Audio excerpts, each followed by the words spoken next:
beri baa waxaa jira nin ganacsada ah oo deganaa tuulo ka fog magaalada. Nin walba wuxuu aadi jiray magaalada si alaab cusub uu u geeyo asagana uu kasoo iibsado mid kale. Wuxuuna lahaa dameer uu ku ganacsado. Dameerkaasna wuxuu ku raran jiray alaabada uu u iibgeeyo suuqa. Ganacsadaha had iyo goor dameerkiisa wuxuu ula dhaqmi jiray si wanaagsan. Wuxuuna ka taxadari jiray mar walba raashinkiisa. Wuxuuna siin jiray coos iyo biyo waqti walbo. Sababtoo ah ninka ganacsatada wuxuu ogaa dameerkiisa inuu yahay muhiim oo aan looga maarmin ganacsigiisa. Dameerkana wuxuu ahaa mid caafimaad qabo. Ninka ganacsatada ah wuxuu ku soo raray dameerkiisa alaab badan si uu ugu iibgeeyo magaalada. Laakiinse dameerka wuxuu ahaa mid caajisoola ah oo shaqada neceb. Dameerkana wuxuu kaliya u jeclaa inuu cuno oo ciyaaro. Dameerkii wuxuu yiri alla maantana magaalada miyaan aadayaa, maxay tahay sababta aan u lahayn aniga maalin fasax ah. Caruuray dameerkii wuxuu yiri aniga waxaan jeclahay fasaxa, laakiinse ninkan aniga ileh maalin walba waxaan niyada kaga jirta shaqo in la shaqeeyo oo kaliya. Ninkii ganacsatada ahaa wuxuu aaday magaalada asaga oo alaabtii dhan ku raray dameerka dhabarkiisa. Magaalada markuu u socdona wuxuu mar walba dhex gooyaa meel lag ah. Ganacsadihii wuxuu iibiyay alaabtii uu waday oo dhan sababtoo ah wuxuu ogaa baahida suuqa taalo. Sida dunta, cusbada, qudaarta iyo miraha. Ganacsadihii wuxuu ogaaday inuu iibka cusbada kor u kacay. Waa inaan si dhaqso leh u soo noqdo oo cusbo u keeno. Ganacsadihii dameerkii wuxuu ku soo raray 4 loor oo cusbo ah. Laakiinse xaqiiqda wuxuu ogaa inay cusbada aad u culus tahay oo dameerkana xamili karin. Wuxuu dhahay waa inaan 1 loor oo cusbo ka dejiyaa, laakiin nasiib xumo dameerkii wuu dhaqaaqi waayay. Ganacsadaha dameerkiisa aad ayuu uga taxadari jiray, laakiinse wuxuu ogaa dameerkiisa inuu yahay mid caajisoola ah oo haddana xaasid ah. Dameerkii ayuu garaacay si uu magaalada ugu kaxeeyo. Wuxuuna ku dhahay ku ogahay inaad tahay caajisoole xaasid ah, laakiinse waa lagama maarmaan inaan aadno magaalada. Sababtoo ah cusbada aad ayaa suuqa looga baahan yahay. Ninkii ganacsatada ahaa wuxuu iibiyay cusbadiisii oo dhan.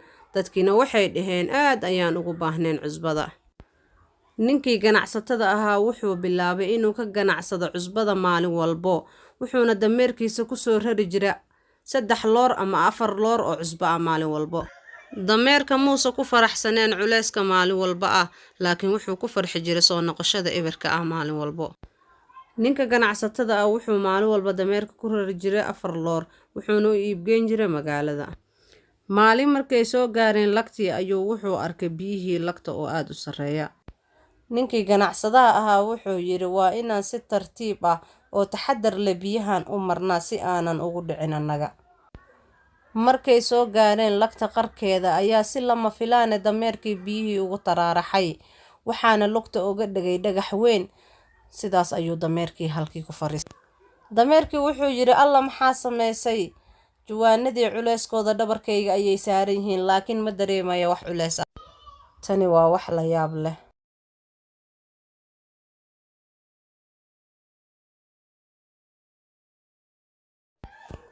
Dameerkii wuxuu la yaabay meeshay aadeen culeyskii jawaanada cusbada, laakiinse xaqiiqda waxay tahay inay cusbadii ku milantay biyaha oo wax culeys u soo saarneen.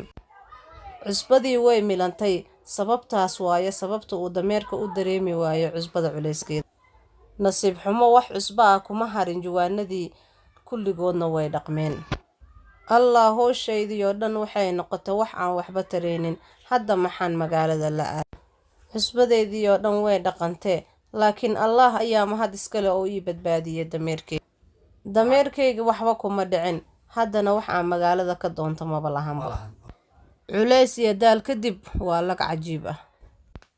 Maalintii xigtay ninkii ganacsada ahaa wuxuu dameerkiisa ku soo raray 4 loor oo cusbo ah wuxuuna u kaxeeyay magaalada. Dameerkii wuu qoslay, kadibna wuxuu dhahay shalay waxay ahayd maalin fiican, waayo ma qabani wax shaqo ah. Ninkii ganacsatada ah wuxuu yiri maanta waa inaan aad u shaqeeyaa. Dameerkiina wuxuu yiri dhib ma lahan, anigana waa inaan ku tusaa caajisoolnimadeyda oo aan iska yareeyaa culeyskan. Dameerkii wuxuu dhahay waa inaan ka soo noqdaa lagta sida shalay oo kale. Dameerkii oo hadalkiisa sii wata wuxuu yiri waa lag cajiib ah oo mucjiso leh, waayo wax daala ma lahan iyo wax caajis ah. lagtana waxay ii caawin doontaa sida shalay oo kale. Ganacsadaha maalintaasi muuse ka warhaynin xariifnimada dameerka uu ku sameyn rabo. Markay ganacsadihii iyo dameerkii soo gaareen lagta agteeda, dameerkii wuxuu kaga soo hormaray ninkii waday webiga. Ninkii ganacsatada wuxuu ku qayliyay war istaag, laakiinse dameerkii wuxuu ku sambiri raxaday meeshii shalay uu ka sambiri raxaday. Ninkii wuxuu dhahay, maxaad samaysay dameeryo caajiska badan si dhaqso leh banaanka ugu soo. Laakiinse waa goor dambo, cusbadii jawaanada ku jira dhan waxay ku milmeen biyihii. Dameerka wax culaysa muuse dareemin hadda. Dameerkii wuxuu dhahay, waa arrin lala yaabo, waayo wax daalna ma lahan, wax culaysna ma lahan. Ninkii ganacsatada wuxuu dhahay, say ku dhacday arrintan mar labaad aan ogaada dameerkan inuu iga aqli badinaayo. Dameeryo caajisoolaha aniga waan ku ilaaliyaa, laakiin safiir adiga sidaa igu abaalguday. Waxaan ku celinayaa guriga, waana ogaan doontiin saa cashir ugu dhigaayo dameerka. Laakiinse dameerkii wuxuu ku fikiray inuu helay khiyaano fiican oo culayska kaga baxsado. Laakiinse ganacsadaha wax kale ayuu ku fikirayay. Maalinkii xigta dameerkii wuxuu ku soo raray 6 juwaan oo suuf ah. Dameerkiina wax culaysa muuse dareemin. Dameerkii wuxuu yiri, alla waxaad i saartay juwaano badan, laakiinse wax dhiba ma laha. Horta yaa magaalada u socdo. Aniga waxaan u socdaa oo kaliya wabigii mucjisada lahaa ama lagtii mucjisada lahayd.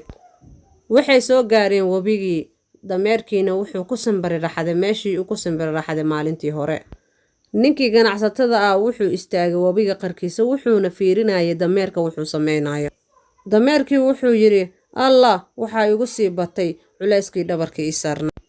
Ninkii ganacsatada ahaana wuxuu ogaaday inuu dameerka arrintan u sameynayo si ula kac ah. Sababtaas ayay ahayd sababta ganacsadaha uu uga soo buuxiyay jawaanada suufka. Isla markii dameerkii uu isku riday biyaha, suufkii ayaa biyihii nuugay, dameerkiina culayskii ayaa ku sii batay. Ninkii ganacsatada wuxuu dhahay, maalin badan ayaa ay qayaanaysa dameeryahow, xaasidnimadaada iyo doqonnimadaada ayaa marar badanna ku qasaaray. Hadda waxaad guriga la aadaysaa waxaan oo culays ah. Dameerkii culayskii ayuu guriga la aaday, waxayna u noqotay cashar. Maalintaa wixii ka dambeeyayna biyo muuse isku tuurin. Caruurey sheekadeeni halkaas ayay ku dhamaatay. Dulucda sheekadeennana waxay tahay waxaad abuurato ayaa goosanaysaa. Channelkayga like, share, subscribe iyo saara aad ayaad u mahadsantahay.